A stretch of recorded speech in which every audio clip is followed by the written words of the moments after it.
같이 봅니다. 시작. 또 무리에게 이르시되 아무든지 나를 따라오려거든 자기를 부인하고 날마다 제 십자가를 지고 나를 좇을 것이니라. 한 번 더 읽겠습니다. 시작. 또 무리에게 이르시되 아무든지 나를 따라오려거든 자기를 부인하고 날마다 제 십자가를 지고 나를 좇을 것이니라. 아멘. 네, 오늘은 우리 행복한 다니엘 교회 평신도 리더인 운영위원 선거가 있는 날입니다. 우리 그리스도인들의 리더십은 세상의 리더십과 근본적으로 다릅니다. 세상의 리더는 그 사람의 주체적 유능성에 초점이 있다면 크리스찬 리더는 자기를 부인하고 하나님의 주체성을 인정하는 데 그 초점이 있기 때문입니다. 그래서 오늘은 그 점에 관해서 분명한 인식을 갖고 모두 하나님이 기뻐하시는 영적 리더십 위에 굳건히 서기 하기 위해서 자기 부인과 영적 리더십이라는 조금 어려운 주제로 은혜를 나누도록 하겠습니다. 네, 어렵지만 가장 기초적인 내용입니다. 먼저 자기 부인이라는 게 무슨 말이냐? 내 마누라가 아닙니다. 마이 와이프가 아닙니다. 자기를 부인한다. 먼저 이것들을 위해서 자기 부인의 문제를 먼저 한번 살펴보겠습니다. 첫째 질문이 바로 우리 생명의 주인은 누군가 하는 것입니다. 여러분도 아시는 것처럼 저의 집사람은 2010년 1월 12일에 벌써 만 7년이 지나갔네요. 뇌출혈이 온 이후에 지금까지 계속 나아지고 있습니다. 그 뇌출혈 이후 기도가, 여기 목에 보면 숨구멍이 있거든요. 그 기도가 막히는 질병으로 죽음의 고비를 한창 넘기고 있을 때였습니다. 그때는 원인을 잘 몰랐습니다. 왜 여기가 막히는지. 그러면서 숨이 막히면서 집사람은 자꾸 의식을 잃어버리고 또 의사 선생님들과 우리 가족들은 어찌할 바를 몰라서 굉장히 절망스러울 때입니다. 그러던 와중에 부산의 해운대 백병원 응급실을 갔습니다. 의사 선생님이 많이 노력하셨는데 도저히 상황을 걷잡을 수가 없다고, 원인도 못 잡겠고 이제 숨이 막히니까, 그래서 우리 처남을 불러라고 하더라고요. 그래서 기장에 살고 있는 처남에게 그 새벽에 전화를 했습니다. 누나가 마지막이라고 하는데 와보라고. 근데 전화하고 얼마 못 되어서 일이 해결돼 버렸어요. 네, 여기에 관을 넣었더니 관이 들어가면서 기도가 확보가 된 것입니다. 자, 그렇게 참 어려운 시기를 보내고 있었었는데 밤을 보내고 이제 응급실에서 새벽을 맞았습니다. 근데 오전에 응급 차량에 요란한 사이렌과 함께 응급실에 자동문이 쫙 열렸습니다. 그리고 거대한 덩치의 사람이, 제가 볼 때 씨름 선수 마냥 크더라고요. 정말 덩치가 컸어요. 씨름 선수 중에서도 스모하는 사람만 크더라고요.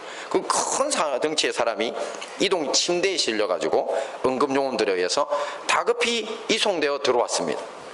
그런데 정말 이상했던 것은 그 사람이 들어오자마자 온 응급실 안이 식초 냄새가 쫙 퍼지는 것입니다. 그리고 제가 가만 보니 그 사람 입에서 하얀 연기 같은 것도 올라오고 있는 겁니다. 입에서. 그런데 더 당황스러웠던 것은 그 사람을 응급 조치하는 베드가 바로 집사람 옆이었습니다. 그래서 그 사람을, 그 큰 덩치의 사람을, 그 식초 냄새가 엄청나게 만드는 그 사람을 데리고 와서 우리 집사람 옆에 뒀습니다. 집사람은 그때 너무 밤에 죽을 고비를 넘기다 보니 의식이 없었습니다. 거의 계속 잠이 들어 있었습니다. 그런데 저는 그 바로 옆에서 그 사람을 보게 되었는데 한참 이렇게 괴로워하더니만 벌떡 몸을 일으켜가지고 우리 쪽으로, 우리 베드 있는 쪽으로 피를 확 뿜어내는 겁니다. 그러고 다시 괴로워하면서 눕고, 그리고 또 조금 있다가 또 그렇게 하고. 제가 살다가 그렇게 끔찍한 모습은 정말 처음 본다고 말해도 참 그랬습니다. 그 이후에 뭐 다른 병원에 가서 하도 집사람 때문에 피토하는 분들을 몇 번 보긴 했지만 그때가 제일 끔찍했던 것 같습니다. 그렇게 하고 있는데 이제 의사 선생님들이 옆에서 조치를 하고 또 이제 어머니 또 젊은 아내가 달려와서 함께 이야기하는 것을 듣게 되었습니다. 알고 봤더니 환자로 들어온 그 사람은 회사에 출근을 해서 회사에서 구석진 곳을 찾아서 빙초산을 마셨다고 합니다. 빙초산은 화학식초를 만드는 재료고 그 원액은 우리가 마시면 내부 장기를 다 녹일 만큼의 독극물입니다. 그래서 식초 냄새가 진동했던 겁니다. 우리가 일반적으로 먹는 화학식초가 빙초산을 물을 많이 타서 만드는 겁니다. 그러니 그걸 원액을 마셔버렸으니 그 사람 뱃속에서 올라온 그 식초 냄새가 온 응급실에 진동을 했던 것입니다. 그리고 뱃속이 녹아 들어가니 이걸 괴로워서 못 견디면서 피를 그렇게 계속 토해냈던 것입니다. 제가 자세히 보니 울고 있는 환자의 어머니가 이렇게 이야기하는 겁니다. 우리 아들이 자살할 이유가 없어요. 혹시 음료수인 줄 알고 잘못하고 그거 먹어버린 게 아니냐고 그렇게 물었습니다. 그런데 의사 선생님은 회사에서 경찰이 CCTV를 확인해 본 결과 음료수병에 든 빙초산을 몇 번을 망설이다가 그냥 한꺼번에 꿀꺽꿀꺽 다 마셔버리더라는 겁니다. 그러면서 보통의 사람은 독국물을 모르고 마셨을 때 자기도 모르게 목구멍이 콱 막히면서 다 토해내게 돼 있답니다. 절대 모르고는 그렇게 다 넘어가지 않는답니다. 그런데 자살을 기도하는 사람들의 특징은 이것이 막히지 않고 한꺼번에 다 들어간답니다. 다 먹어버리는 겁니다. 안타깝게도 그 환자는 몇 시간이 못 되어서 죽고 말았습니다. 저와 집사람은 그때 살기 위해서 그렇게 열심히 노력하고 있었는데 누군가는 그 고통을 겪어가면서 죽으려고 하다니 정말 우리 입장에서는 이해할 수 없는 일이었습니다. 이런 자살의 이유에 대해 어떤 사람들은 굉장히 거창하게 철학적인 이유를 들어서 고독 때문에 죽는다, 실존에 대한 회의 때문이다, 이런 말을 쓰기도 합니다. 그리고 어떤 사람들은 사회적 문제를 거론하면서 카드 빚이 많아서 죽는다, 아니면 이혼과 같은 급격한 가족 해체 때문에 죽는다, 뭐 이런 원인들을 들기도 합니다. 우리나라의 유명한 소설 작가 중에 이회수라고 하는 분이 있습니다. 아주 유명하고 기인 중에 한 명입니다. 근데 그분이 자살에 대해서 정의를 이렇게 내리고 있습니다. 제가 한번 읽어드리겠습니다. 자신의 목숨이 자기 소유물임을 만천하의 행동으로 명확히 증명해 보이는 일, 피조물로서의 경거망동, 생명체로서의 절대 비극, 그러나 가장 강렬한 삶의 갈망. 무슨 소리입니까 이게? 네, 이회수 씨는 이렇게 자살에 대해 아주 작가스러운 역동적 반전이 있는 정의를 내리고 있습니다. 우리 기독교는 일반적으로 자살을 죄라고 봅니다. 그것은 이회수 씨의 정의 속에서 자기의 목숨이 자기 소유물임을 만천하의 행동으로 증명해 보이는 일이다, 피조물로서의 경거망동이다 라고 하는 것과 견해를 같이 한다고 보시면 됩니다. 물론 깊은 우울증으로 인한 자살은 죄라기보다 고통을 벗어나고자 하는 가장 강렬한 삶의 갈망이라고 하는 행동일 수 있습니다. 즉 질병이지 죄가 아니라는 것입니다. 저는 그리스도인의 자기 부인이라는 문제를 다루기 위해서 먼저 우리가 가진 생명의 주인이 누군가라는 질문을 던지고 싶어서 이렇게 제가 겪은 이야기로 초두를 시작했습니다. 여러분이 한번 마음속으로 대답해 보십시오. 여러분의 목숨은 여러분의 것입니까? 그렇다면 여러분의 인생의 주인이 자기 자신이라서 행복하십니까? 넌 크리스천, 비기독교인, 그리스도인이 아닌 사람들에 대해서는 제가 관여할 부분이 아닙니다. 하지만 그리스도인에게라면 이 질문의 답은 너무나도 분명합니다. 여러분의 목숨은 여러분의 것이 아닙니다. 누구의 것입니까? 바로 하나님의 것입니다. 그래서 더 소중하고 더 행복한 것입니다.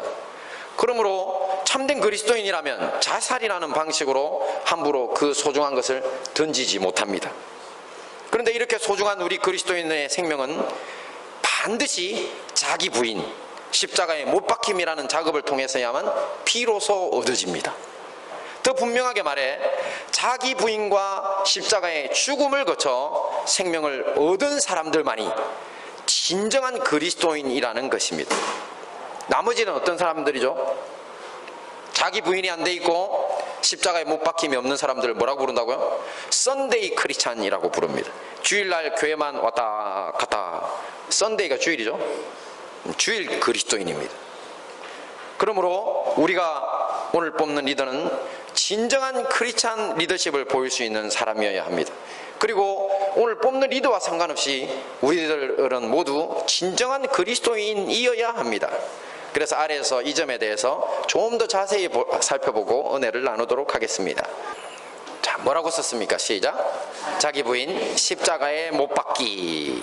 네, 오늘 본문 말씀은 예수님께서 자신을 따르는 제자, 즉 그리스도인이 되어야 참 생명을 얻는다.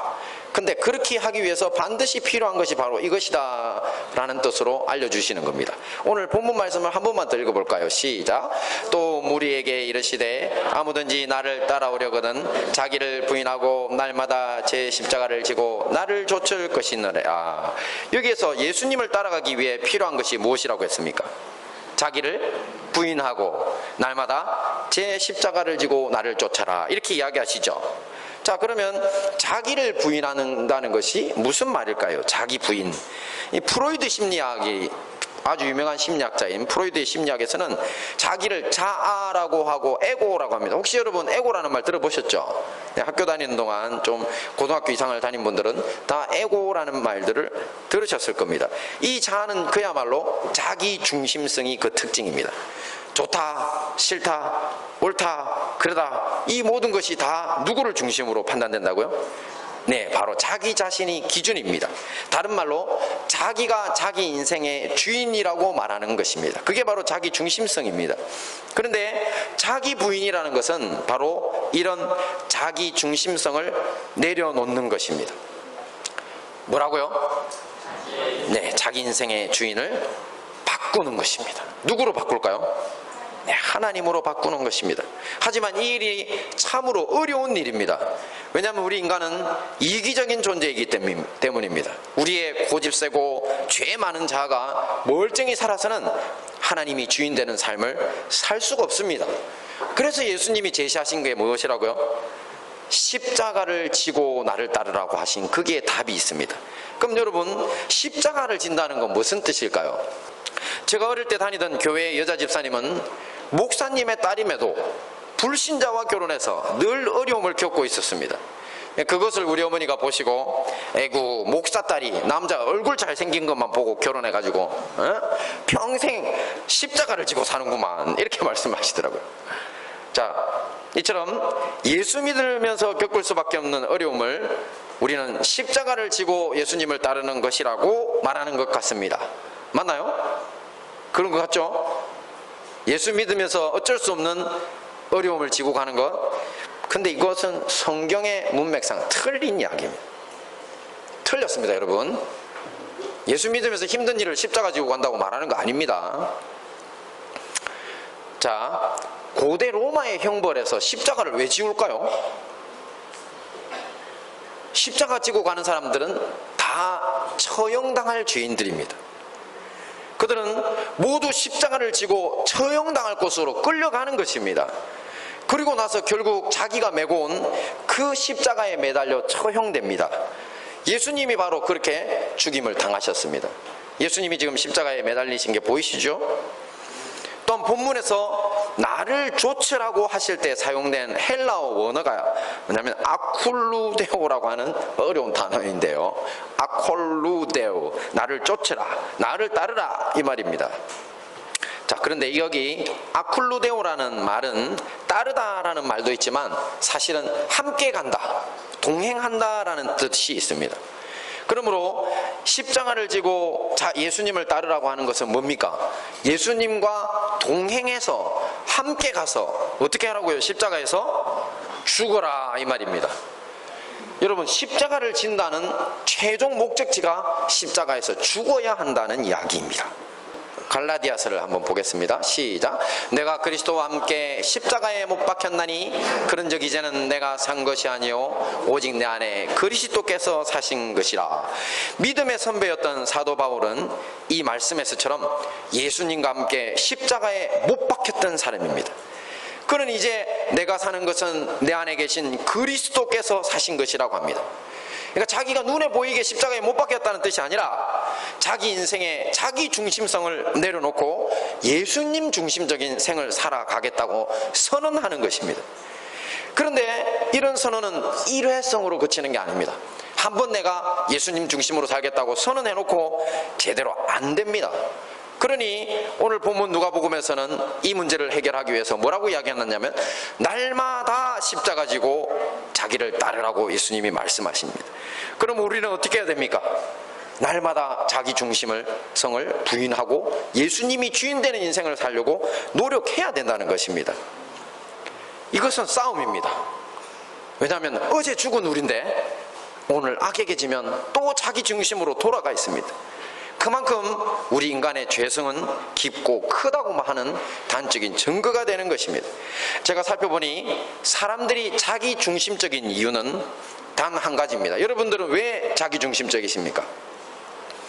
더 잘 살고 더 행복해지기 위해서 자기 중심적인 것 같습니다. 하지만 여러분, 아마도 여러분은 남의 떡이 더 커 보인다라는 속담을 경험해 보셨을 겁니다.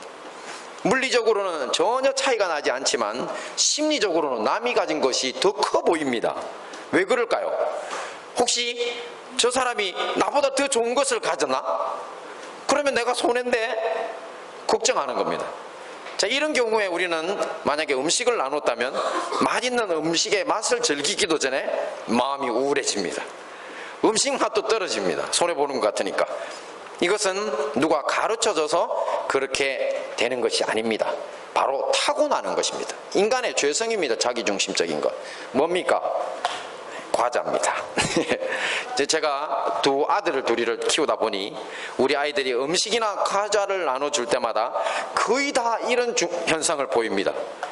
형아가 더 많이 가졌다고, 동생이 더 많이 가졌다고. 나 이번 주에는 국수를 나눠줬더니 둘이 또 티각티각 하고 있더라고요. 더 많다고. 네. 자, 그것 때문에 투정하고 다투고 어떤 때는 우는 경우도 있습니다. 자, 그런데 여러분, 부모는 어떻습니까? 자녀가 맛있는 것을 더 가져갔다고 화가 나는 부모님이 계십니까? 네, 그렇다면 문제입니다, 여러분. 네.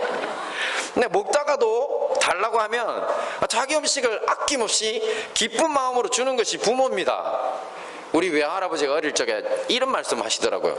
마른 논에 물 들어가는 거랑 자기 자식 새끼 목구멍에 밥 넘어가는 거 보는 것이 제일 행복하단다. 옛날에 농꾼들이 하시는 이야기입니다. 마른 논이 갈라져 있는데 물이 들어가는 게 얼마나 행복한지. 근데 자기 그냥 토끼 같은 또 뭐 참새 같은 또 제비 같은 우리 자기 자녀들이 목구멍으로 이렇게 음식이 넘어가는 게 얼마나 행복한지. 그죠? 이렇게 부모는 자기가 먹지 않는데도 바로 자기 중심이 아닌 자기 중심이기 때문에 더 행복한 것입니다. 근데 형제들은 다 자기 중심입니다. 그래서 싸웁니다. 그래서 괴롭습니다. 형제들 명심하시기 바랍니다. 네? 자기 중심이라서 그렇게 싸우는 거예요. 더 먹으려고 애쓰는 거고. 그리고 하나님 안에서 자기 중심성을 버리고 나면 우리가 획득하게 되는 가장 중요한 것이 있습니다. 읽어봅니다. 시작. 절대적 자존감의 획득입니다. 이것은 아주 절대적인 자존감입니다. 우리 인간들은 사실은 상대적인 자존감이 자신감이라고 하는데 좀 많이 좌우합니다. 왜냐하면 나하고 같은 대학을 졸업했는데 야, 저 친구는 벌써 저만큼 저 친구 말이야 BMW 타고 다닌단 말이야, 뭐 이런 식으로. 아니면 뭐 저 친구는 벌써 사장이야, 이렇게. 그렇게 하되면 이렇게 말하는 사람은 속이 어떻는가요? 네, 자존감이 낮아집니다. 이런 것들이 다 상대적 자존감이거든요. 근데 이 절대적 자존감이라는 것은 남과 비교되지 않고도 엄청 높아지는 자기 자신의 소중함, 또 기쁨의 원천이 됩니다. 자, 십자가에 예수님과 함께 자기를 못 받고 자기 중심성을 극복한 사람들은 결코 남들과 자신을 비교하지 않습니다. 그리고 비교되는 것도 거부합니다. 왜냐하면 자기 본래의 고유한 자존감이 하나님 안에서 저절로 회복되기 때문입니다. 자기가 무엇인가를 잘해서 아니면 대단한 것을 가졌기 때문에 자기가 잘난 존재가 아니라 이런 모든 것이 없어지거나 아니면 잃어버리게 된다 할지라도 하나님이 나를 사랑하시는 그 본래적 존재라는 깨달음 때문에 그 사람은 만족하는 것입니다. 이런 사람들은 초두의 예를 든 자살 같은 짓은 절대 하지 않습니다. 그리고 자신을 무가치하게 생각하는 생각도 하지 않습니다.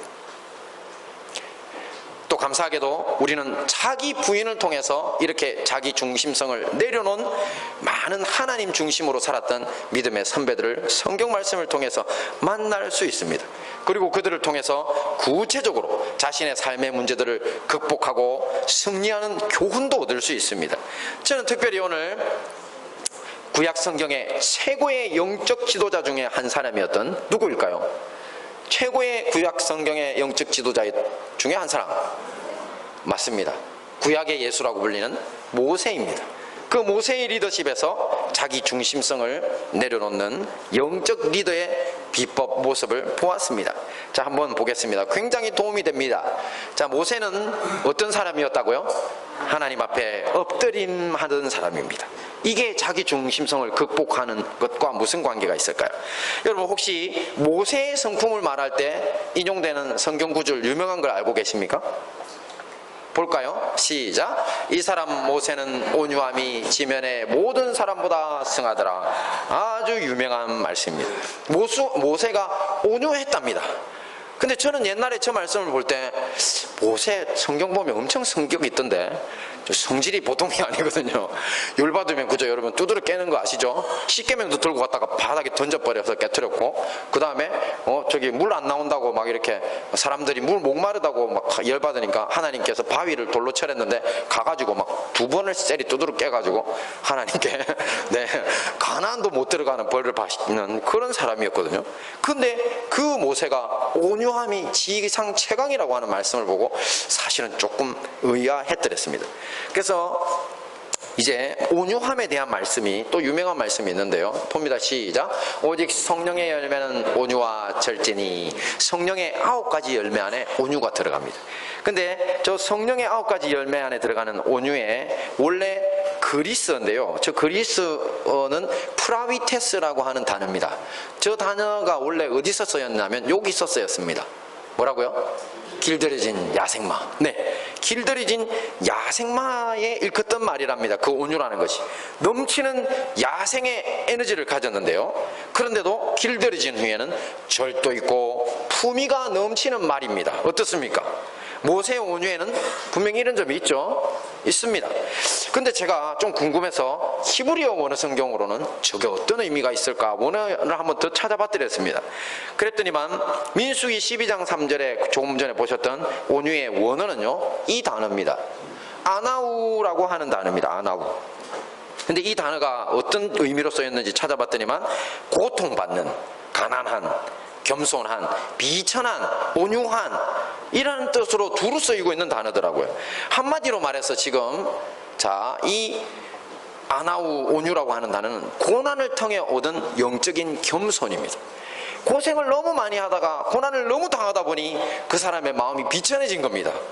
그래가지고 그냥 자기를 높이지 않고 바닥에 납작 엎드리게 된, 특히 하나님 앞에 납작 엎드리게 된 그 상황을 일컬 때 저 아나우라고 하는 단어를 씁니다. 그래서 모세가 저 단어를 보시면 어떤 사람이라는 것이죠? 하나님 앞에 납작 엎드릴 줄 아는 겸손을 가진 사람이라는 겁니다. 그 납작을 엎드린다는 게 무슨 말이냐고요? 여러분 혹시 오체투지라는 말 아세요? 오체투지? 절에 가면 수행법으로 많이 하던데 사실은 이거 중화 문화권에서요, 황제 앞에 갔을 때 다 오체투지 해야 됩니다.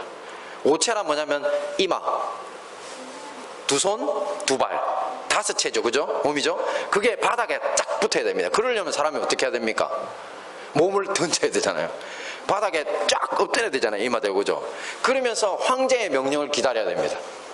그리고 고대의 그 종들이 자기 주인 앞에서도 오체투지로 주인의 명령을 기다리게 하기도 했답니다.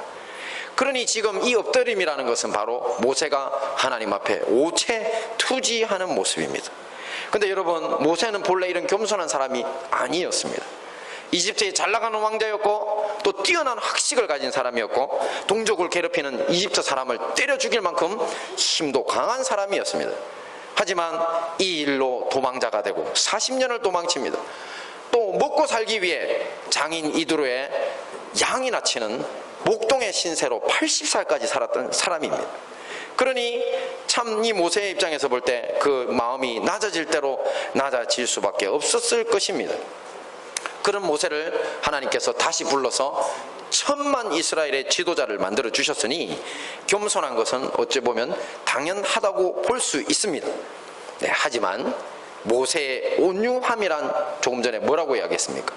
하나님 앞에 납작 엎드리는 것입니다. 자기 중심성을 제거했다라는 뜻이 됩니다. 하나님 앞에서 자기를 비천하도록 낮추는 겸손이 바로 모세의 온유함이라는 것입니다. 쉬운 말로 말해서 모세가 그 온유함이 지면에서 가장 성했다, 이 말은 쉬운 말로 뭐라고요? 모세는 하나님 앞에서 자기 중심성을 내려놓고 자신을 낮추는 데 지상에서 최고의 사람이었다, 이 말입니다. 구체적으로 보면 어느 날 어찌된 일이지 모세가 결혼을 합니다. 어떤 여인을 취해요. 근데 그 여인이 보니까 구스 여인입니다. 구스 땅이 지금의 어딘지 아십니까? 이디오피아입니다. 이티오피아 여인들은 어떻죠? 새까맣죠, 그죠? 완전히 이방인이라는 게 확 표가 납니다. 근데 그 이스라엘의 최고 지도자인 모세가 자기 민족의 여인을 버리고, 원래 자기 아내가 있는데요, 그 십보라가 사후로 봅니다. 죽었던 것 같아요. 그래서 혼자 지내다가 아내를 취했는데 세상에 그냥 누가 봐도 표가 나는 이방 여인을 최고 지도자가 아내로 구했어요. 그것을 보고 마침 평소에 늘 눌려 살던 형이었던 아론, 누나였던 미리암이 일어나서 모세를 대적합니다. 네가 어찌 그러고도 뭐 이러면서. 그런데 모세는 성경을 보시면 형이나 누나와 다투는 모습이 없습니다. 오히려 금방 읽으셨던 온유함이 지면에서 가장 승했다. 곧 하나님 앞에서 자기를 납작 엎드려 놓고 하나님께 구하는 사람이라는 모습을 보여줍니다. 그렇게 어떻게 됩니까? 하나님이 해결해 주십니다. 지금 모양을 하나 이렇게 구했는데요, 네, 하나님 앞에 엎드리는 사람이라고 했죠. 근데 지금 저 사진은 아이들을 위해서 잠시 구했는데 가운데서 팔짱 끼고 째려보고 있는 게 미리암입니다. 네, 그 앞에서 휘황찬란한 옷을 입고 덤비고 있는 게 아론입니다. 저 때도 모세는 하나님 앞에 납작 엎드리는 모습 보입니다. 또 이스라엘의 리더들이 사실 반역을 일으킵니다. 그러면서 이스라엘 사람들 전체 중에서 사람들이 일어나서 모세와 아론을 돌로 쳐 죽이고 이제 이집트로 돌아가자는 식의 반역이 일어납니다. 이거 굉장히 중요한 사건입니다. 가데스 바네아 반역 사건이라고 하는데요, 정말 모세가 돌에 맞아 죽을 뻔했습니다. 근데 그때도 성경을 보시면 여호와 앞에 모세와 아론이 엎드렸더라 했습니다. 일어나서 그들과 대적하지 않습니다. 엎드립니다. 또 그리고 좀 있다가 고라라고 하는 레위 자손이긴 한데 자기들 족속이에요. 근데 고라는 사실은 제사장이 될 수 없는 집안입니다. 그러니 이 사람들이 열받았습니다. 아니 왜 아론의 집안만 제사장을 하냐, 안 된다, 우리도 하고 싶다 하면서 반역을 일으킵니다. 그때도 모세는 여호와 앞에 엎드렸더라 라고 되어 있습니다. 그러니까 인생의 모든 문제를 누구 앞에 엎드려서 해결을 본다고요? 네, 하나님 앞에 자기 중심이 아닌 하나님께 그 문제를 토스함으로써 해결을 보는 것입니다. 이런 것을 뭐라고 부른다고요? 온유라고 부릅니다. 모세의 온유. 곧 고난을 통과하고 오던 겸손한 태도로 자기를 부인하고 매일 십자가 지고 승리하는 삶을 살았던 사람이 바로 이 모세라는 것입니다. 두 번째, 모세의 특징입니다. 모세는 어떤 리더였다고요? 봅니다. 시작. 시기심 없는 리더. 네, 모세는 어느 날 참 훌륭한 지도자가 하나님 앞에 가가지고 불평을 터뜨립니다. 왜냐하면 자기가 이끌어가던 이스라엘 백성들이 너무 말도 안 듣고 힘들게 하는 겁니다. 날마다 불평불만하고요. 그래서 하나님께 가서 뭐라고 이야기했냐면, 하나님, 내가 이 백성들을 낳았습니까? 어찌 저보고 이들을 안고 이 광야를 건너가라고 하시냐고. 내가 죽겠다고 하나님 앞에 그렇게 이야기합니다. 그랬더니만 하나님이 대책을 세워주십니다. 그러면 네가 알고 있는 백성의 지도자들 중에 70명을 내 앞에 불러라. 그러면 내가 그들에게 너에게 부었던 성령을 부어서 그들을 지도자 삼아서 네 짐을 대신 지고 나누어주게 하겠다, 그렇게 말씀하십니다. 그래서 리더들을 성막 앞으로 불렀습니다. 자, 이게 17세기 작가인 제이콥 드윗이라는 분이 펜과 붓으로 그린 그림인데 너무 멀죠. 모아놓고 지금 이제 하나님의 성령이 임하십니다. 그런데 이때에 사실 70명이 다 온 게 아니었습니다. 엘닷과 메닷이라고 하는 두 사람의 장로가 빠져있는 상태였습니다. 그들은 아마도 모세에게 불만을 가졌던 사람들입니다. 근데 그 사람들이 빠져 있었는데 놀랍게 이 70명 장로 전체에게 성령이 임하십니다. 그러면서 엘닷과 메닷이 자기 집에서 성령이 임해서 일어나 예언을 하는 겁니다. 그 주변에 있던 소년들이 놀래가지고 달려와서 모세에게 보고를 하고요. 그리고 모세의 곁에 있던 여호수아가 깜짝 놀라서 모세를 보고 이야기합니다. 내 주여 금하소서, 내 주 모세여 금하소서, 이렇게 다급하게 외칩니다. 그랬더니만 모세가 뭐라고 대답하는 줄 아십니까? 봅니다. 시작. 모세가 그에게 이르되 내가 나를 위하여 시기하느냐? 여호와께서 그 신을 모든 백성에게 주사 다 선지자 되게 하시기를 원하노라. 맞습니다. 지난번에 제가 교회 공동체를 섬기면서 우리가 주의해야 할 문제로 비교의식의 극복을 이야기했습니다. 기억나십니까? 그때 비교당하며 자란 사람의 특징이 뭐라고 했습니까? 낮은 자존감과 시기 질투심이라고 했습니다. 모세는 지금 다른 지도자들이 성령 충만을 받고 예언자처럼 선지자처럼 되는 것에 전혀 시기와 질투를 하지 않습니다. 그렇다면 모세의 자존감은 어떻습니까? 지금 낮은 사람입니까? 높은 사람입니까? 높은 사람입니다. 이렇게 하나님 앞에서 자기 중심성을 내려놓은 사람들은 오히려 높은 자존감을 보입니다. 자기를 하나님의 종으로 여기니 나는 종밖에 안 되니 자존감이 떨어져야 되는데, 도리어 자기가 주인인 사람들은 자존감도 낮고 비교하고 도저히 안 되면 자살하기까지 하는 그런 이상한 현상을 보입니다. 그것은 왜 그렇습니까? 본래 인간은 하나님과 동행해야지 행복하기 때문입니다. 그것을 우리가 모세를 통해서 분명히 알 수 있습니다. 자, 마지막으로 모세의 특징입니다. 시작. 말씀을 받는 리더입니다.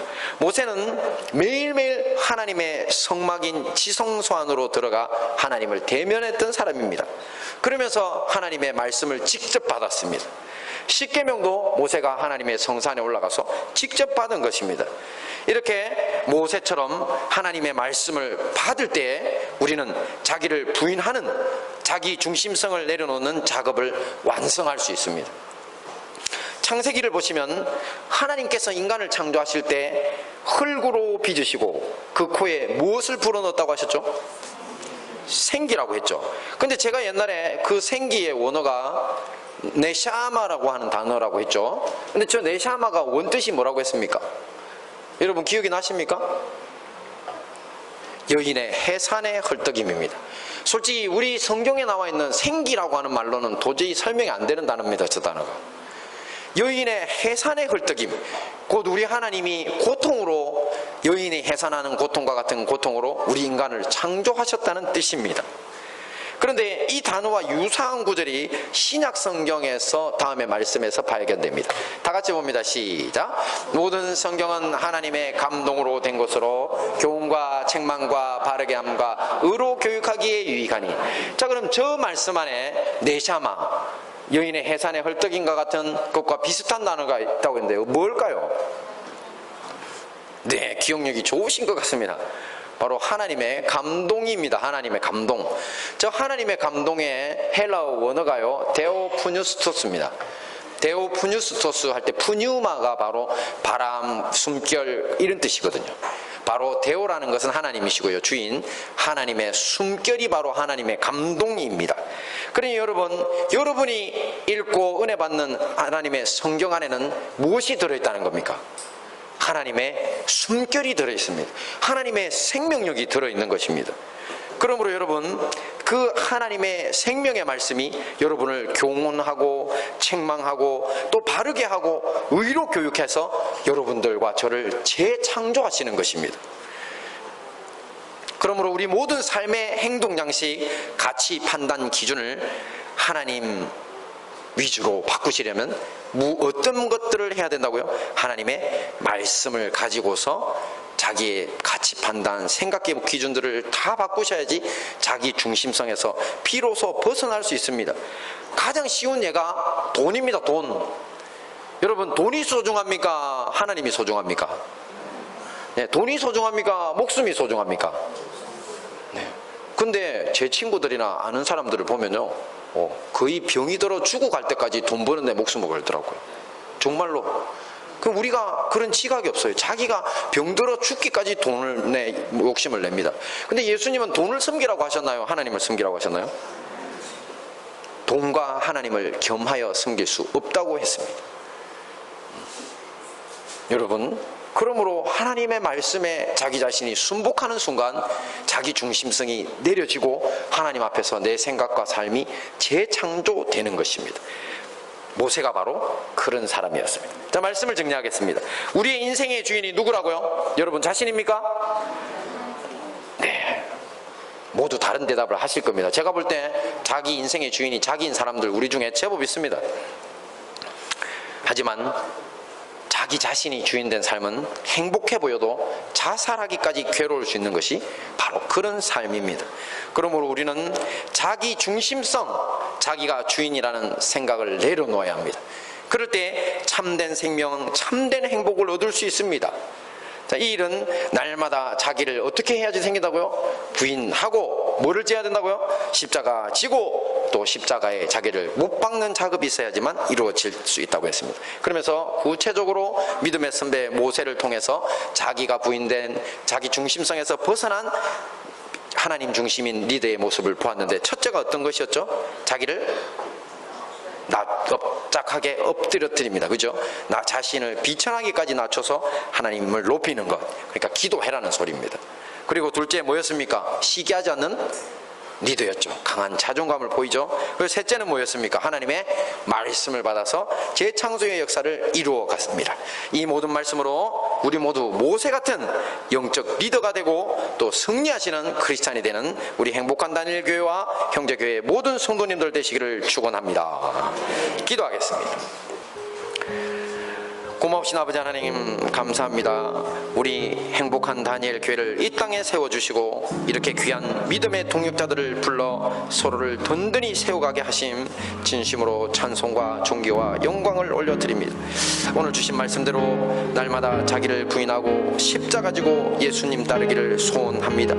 또한 오늘 이 자리에서 자기가 주인된 삶의 자리에 앉아 잘못된 판단, 육신의 정욕만을 따르고 있는 이들이 있다면 돌이켜 회개하는 시간을 갖도록 도와주시옵소서.